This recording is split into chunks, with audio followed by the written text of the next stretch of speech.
I'm going to show you how you can mask out moving objects in a video using rotoscoping in After Effects. And we're starting right now. Game! So sobrang useful na itong rotoscoping effect na to in After Effects if you just simply want to separate an object or a person from the background and you want that as a separate layer para you can place another layer behind or you can place that layer on top of other layers. So, kunyari, para mas maging impactful yung ginagawa mo or sinasabi mo, pwede mo lagyan ng subtitles or in this case, backtitles. Backtitles! Basically, you can put words behind the person or an object or ginagawa rin nila to sa mga dance videos. So, kunyari, sumasayaw ka, tapos may lumalabas na wave around you, around your hand, di ba? Mas magmumukha siyang maganda and mag-add ng a little bit of, parang spice to your videos. So what is rotoscoping? So rotoscoping is a technique used in animation that traces over live action motion picture footage frame by frame. What? So ano raw? So basically, rotoscoping is tracing the object or masking the object frame by frame. So since a video is composed of multiple frames, what After Effects does it traces the object frame by frame. So basically, in all, let's say 24 frames of the video, may copy si After Effects ng mask of that object para it can be on top of other layers. Wow. So you can just imagine how heavy it is for the RAM of your computer because of course, a video has a lot of frames and After Effects will have to mask whatever it is that you want to rotoscope for each frame. So if it has, like, let's say 5 seconds, it's 24 times 5, so it's 100? 120. 120 pala. So 24 times 5, it's 120 frames total. Tama ba? Calculator ko na lang. 24 times 5. Yeah. So it's gonna be 120 frames of masks that After Effects will do. So it's really heavy on the RAM of the computer. So if you compare it to, let's say, Photoshop. Sa Photoshop kasi, it's photo manipulation of only one frame, one image. So if you use the pen tool to mask whatever it is you want in Photoshop, isang frame lang yung kailangan niyang i-mask. So it's also important if you get a shot of the background lang para you have a layer that you're gonna place behind what you're gonna rotoscope. So the After Effects rotoscoping tool is very powerful. So nadedetect niya yung gusto mong i-rotoscope na object as long as maayos yung lighting, maayos yung contrast from the background. And by contrast, I mean pwedeng dark yung foreground and then light yung background, or sharp and crisp yung object and properly lit siya para easier for After Effects to be able to find what you want to mask using the rotoscope tool. So once you've shot and imported your footage in After Effects, all you have to do is to double-click the layer that you want to roto brush. Now, before roto brushing, you have to make sure that the frame rate of the composition is the same frame rate of the video that you've recorded. So if 24 frames per second yung settings sa camera nyo, dapat 24 FPS rin yung settings ng composition mo here. Kasi if not, hindi mag-work yung roto brush tool ng After Effects. So next, what you have to do is of course to click the roto brush tool, it's up here, and then just brush over what you want to mask. So I want to mask myself and my laptop. It doesn't have to be perfectly brushed because After Effects usually does a great job naman in masking out whatever it is you want masked. As long as it's properly contrasted, maayos yung lighting, light and dark. I mean contrasted yung maybe light yung foreground, dark yung background. Medyo mistake ko nga rin wearing a white shirt because light yung background ko. So in some parts, After Effects had more difficult time tracking my shirt. So you have to make sure na if you want to use roto brush, you have to make sure that your shirt or the foreground or the object is of a different color from the background para mas madali siyang ma-roto brush.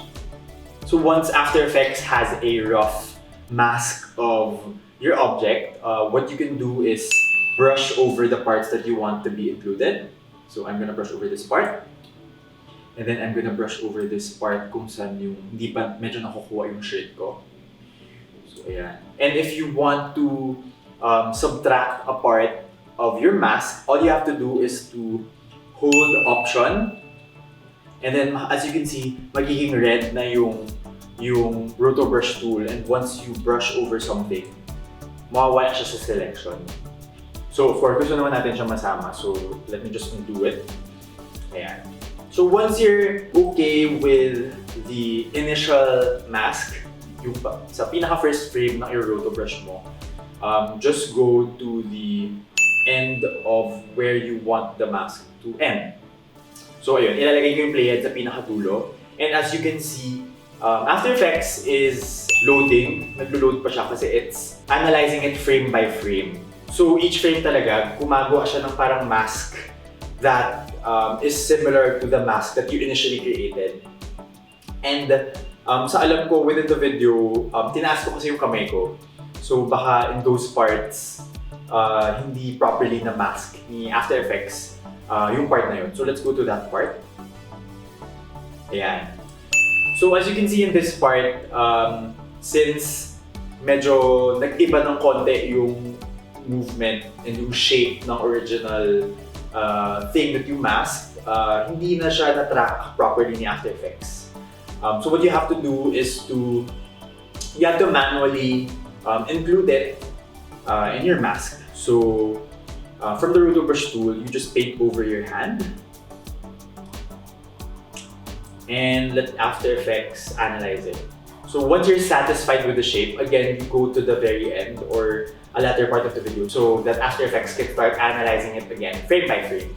So yeah, for parts wherein medyo irregular na siya from the usual shape, you really have to check it frame by frame if maayos yung pagka-roto brush ni After Effects. Because if not, meron magkakaroon ng mga parts wherein nakakat yung arm ko or magkakaroon ng parts na makukuha rin sa parts yung background.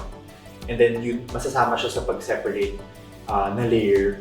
So for mga scenes wherein medyo mas maraming movement na mag-iiba yung shape ng object or ng person na gusto mong i-rotoscope, yun yung mga scenes na you yourself have to analyze it frame by frame para properly mo siya ma-mask.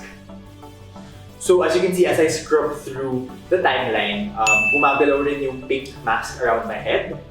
And basically, separate layer na ako from the background. And just a tip, or just something that you have to watch out for when you're shooting.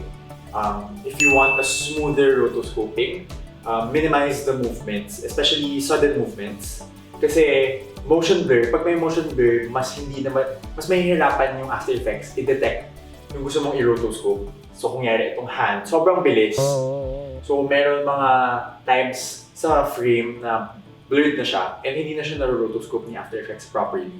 So once you're satisfied with the rotoscoping of it, frame by frame, you go back to the composition. So as you can see, black na yung background. And you have this layer na that you can place on top of other layers. So as you can see, some parts of my hand are being cut or nawawala siya sa rotoscope natin. And that's because masyadong maraming motion blur, movement. So hindi na properly na-detect ng rotoscoping and roto brush tool ng After Effects. Kaya nakakat na lang siya. So for this video, I'm not gonna do it frame by frame na because I only need the rotoscoped part of this scene up until before I raise my hand. So up until here. So since I'm satisfied now with the rotoscoping from the start of the video until here, now we can move on to adding the effects. So before we add the effects, let's of course, lagyan muna natin ng background. So what I usually do is to just duplicate the layer, and then yung layer below it, I just remove the roto brush effect. So I click roto brush and refine edge, and then click delete. Ayan. So from there, what you can do already is add text to your background.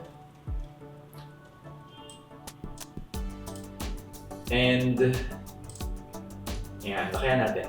And then place it basically below the layer that you rotoscope. So as you can see, the text is in your background. Nasa likod ko siya kahit na wala naman talagang text na nandyan. Magic! So that's how you use the roto brush tool.